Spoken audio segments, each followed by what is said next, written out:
လူဒါနလုပ်တဲ့လူနဲ့အလူဒါနမလုပ်တဲ့လူဟာဘယ်လိုကွဲပြားတော့ဆိုတော့မြတ်စွာဘုရားကဖြေတယ်အလူဒါနလုပ်တဲ့ပုဂ္ဂိုလ်ကတဲ့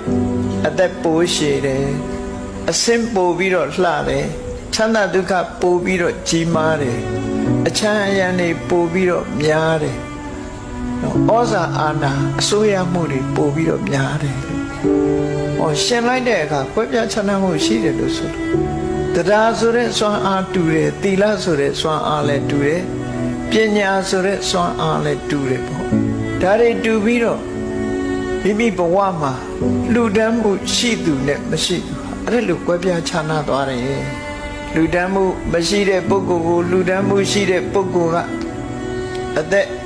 အားဖြင့်လဲတာလွန်တယ်အစင်းအယောင်အားဖြင့်လဲတာလွန်တယ်ချမ်းသာဒုက္ခအားဖြင့်